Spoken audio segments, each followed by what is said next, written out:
ആവർത്തന പുസ്തകം 6-ാം അധ്യായം.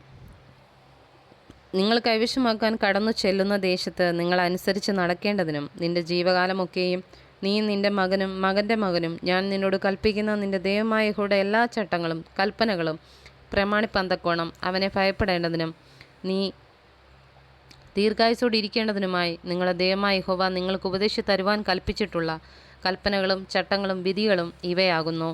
ആകയാൽ ഇസ്രായേലേ, നിനക്ക് നന്നായിരിക്കേണ്ടതിനും നിന്റെ പിതാക്കന്മാരുടെ ദൈവമായ യഹോവ നിന്നോട് അരുളി ചെയ്തതുപോലെ പാലും തേനും ഒഴുകുന്ന ദേശത്ത് നിങ്ങൾ ഏറ്റവും വർദ്ധിക്കേണ്ടതിനും നീ കേട്ട് ജാഗ്രതയോടെ അനുസരിച്ച് നടക്കുക.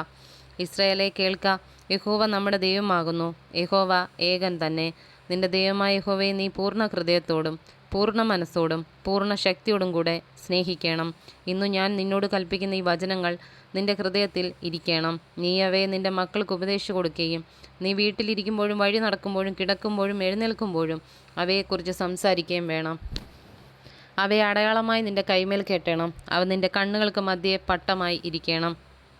അവയെ നിന്റെ വീട്ടിൻ്റെ കട്ടളകളിന്മേലും പടിവാതിലുകളിലും എഴുതണം. നിന്റെ ദൈവമായ യഹോവ നിനക്ക് തരുമെന്ന് അബ്രഹാം, ഇസഹാക്ക്, യാക്കോബ് എന്ന നിന്റെ പിതാക്കന്മാരോട് സത്യം ചെയ്ത ദേശത്തേക്ക് നിന്നെ കൊണ്ടുചെന്ന് നീ പണിയാത്ത വലുതും നല്ലതുമായ പട്ടണങ്ങളും നീ നിറയ്ക്കാതെ സകല സമ്പത്തും നിറഞ്ഞിരിക്കുന്ന വീടുകളും നീ കുഴിക്കാത്ത കിണറുകളും നീ നട്ടുണ്ടാക്കാത്ത മുന്തിരിത്തോട്ടങ്ങളും ഒലിവ് തോട്ടങ്ങളും നിനക്ക് തരികയും നീ തിന്ന് തൃപ്തി പ്രാപിക്കുകയും ചെയ്യുമ്പോൾ നിന്നെ അടിമ വീടായ മിസ്രയീം ദേശത്തുനിന്ന് കൊണ്ടുവന്ന യഹോവയെ മറക്കാതിരിപ്പാൻ സൂക്ഷിച്ചുകൊള്ളുക.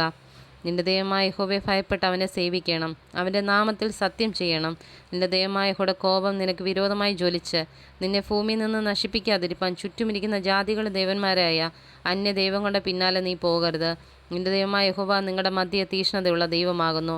നിങ്ങൾ മസ്സയിൽ വെച്ച് പരീക്ഷിച്ചതുപോലെ നിങ്ങളുടെ ദൈവമായ യഹോവയെ പരീക്ഷിക്കരുത്. നിങ്ങളുടെ ദൈവമായ യഹോവ നിങ്ങളോട് കൽപ്പിച്ചിട്ടുള്ള കൽപ്പനകളും സാക്ഷ്യങ്ങളും ചട്ടങ്ങളും നിങ്ങൾ ജാഗ്രതയോടെ പ്രമാണിക്കണം. നിനക്ക് നന്നായിരിക്കേണ്ടതിനും യഹോവ നിന്റെ പിതാക്കന്മാരോട് സത്യം ചെയ്ത നല്ല ദേശം നീ ചെന്ന് കൈവശമാക്കേണ്ടതിനും യഹോവ അരുളി ചെയ്തതുപോലെ നിന്റെ സകല ശത്രുക്കളെ നിന്റെ മുമ്പിൽ നിന്ന് ഓടിച്ചു കളയേണ്ടതിനും നീ യഹോവയുടെ മുമ്പാകെ ന്യായവും ഹിതവുമായുള്ളതിനെ ചെയ്യണം. നമ്മുടെ ദൈവമായ യഹോവ നിങ്ങളോട് കൽപ്പിച്ചിട്ടുള്ള സാക്ഷ്യങ്ങളും ചട്ടങ്ങളും വിധികളും എന്തെന്ന് നാളെ നിന്റെ മകൻ നിന്നോട് ചോദിക്കുമ്പോൾ നീ നിന്റെ മകനോട് പറയേണ്ടത് എന്തെന്നാൽ, ഞങ്ങൾ മിസ്രയീമിൽ ഫറവോന് അടിമകളായി ആയിരുന്നു. എന്നാൽ യഹോവ ബലമുള്ള കൈകൊണ്ടും ഞങ്ങളെ മിസ്രയീമിൽ നിന്ന് പുറപ്പെടുവിച്ചു. മിസ്രയീമിൻ്റെയും ഫറവോൻ്റെയും അവൻ്റെ സകല കുടുംബത്തിൻ്റെയും മേൽ ഞങ്ങൾ കാണുക യഹോവ ഉഗ്രവും മഹത്വവും ഉഗ്രവുമായുള്ള അടയാളങ്ങളും അത്ഭുതങ്ങളും പ്രവർത്തിച്ചു. ഞങ്ങളെയോ താൻ നമ്മുടെ പിതാക്കന്മാരോട് സത്യം ചെയ്ത ദേശം തരുവാൻ അതിൽ കൊണ്ടുവന്നാക്കേണ്ടതിന് അവിടെ നിന്ന് പുറപ്പെടുവിച്ചു.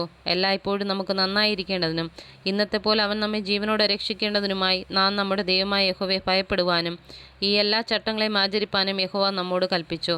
നമ്മുടെ ദൈവമായ യഹോവ നമ്മോട് കൽപ്പിച്ചതുപോലെ നാം അവൻ്റെ മുമ്പാകെ ഈ സകല വചനങ്ങളും ആചരിപ്പാൻ തക്കോണം കാത്തുകൊള്ളുന്നുവെങ്കിൽ നാം നീതിയുള്ളവരായിരിക്കും.